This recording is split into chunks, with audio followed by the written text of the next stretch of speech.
우리나라의 중산층 비중이 사상 최고치를 기록하며 전체 인구의 약 60%에 달한 것으로 나타났다. 하지만 정작 본인을 중산층으로 여기는 국민은 오히려 줄어드는 체감 괴리 현상이 뚜렷해지고 있다.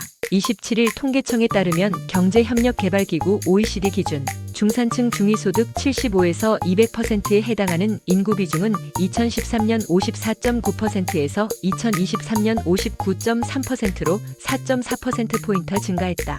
통계청이 자주 사용하는 중위소득 50에서 150% 기준으로는 같은 기간 57.4%에서 63.0%로 5.6%포인트 확대되며 모두 역대 최고치를 기록했다. 중산층의 소득 점유율도 늘었다. 중위 60% 소득 점유율 처분 가능 소득 기준은 2013년 51.8%에서 2023년 53.9%로 증가해 중산층의 경제적 존재감이 과거보다 높아졌음을 방증한다. 한국은 중산층 규모와 소득 점유율 측면에서 OECD 평균보다 다소 양호한 수준을 보이고 있다. 하지만 체감은 다르다. NH투자증권의 중산층 보고서 2022년에 따르면 OECD 기준 중산층에 해당하는 응답자 중 절반 가까운 45.6%가 나는 하위층이라고 응답했다. 이는 2020년 40.5%보다 5.1%포인트 증가한 수치다. 반대로 본인을 중산층으로 인식한 비율은 59.4%에서 53.7%로 줄었다. 이 같은 경향은 통계청 사회조사에서도 확인된다.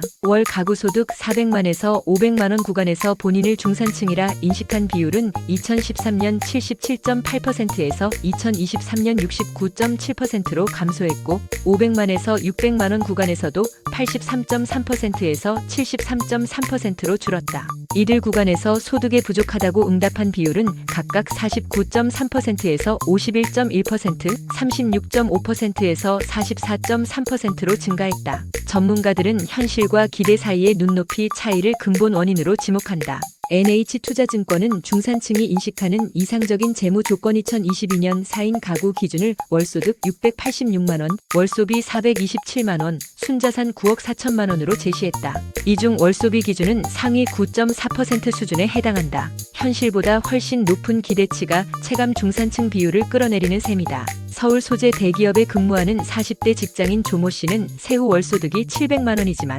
고정비 지출 이후 남는 돈은 수십만 원에 불과하다고 호소했다. 조 씨는 물가가 올라 외식조차 부담스럽다며 남들은 집도 사고 해외여행도 간다는데 우리는 빠듯하게 산다고 말했다. 전문가들은 주택 자산 격차와 대출 상환 부담이 중산층의 상대적 박탈감을 키운다고 분석한다. 서강대 이윤수 경제학과 교수는 중산층이라면 일정 수준의 여유를 기대하는데 실제로는 팍팍한 현실이 계층 인식을 낮추는 원인이라고 진단했다. 체감 중산층의 감소는 계층 이동 가능성 저하와 맞물려 사회 전반의 불안정성을 시사한다. 2013년 중산층 응답자 중 본인의 계층 이동 가능성이 높다고 본 비율은 38.9%였으나 2023년에는 31.5%로 떨어졌다.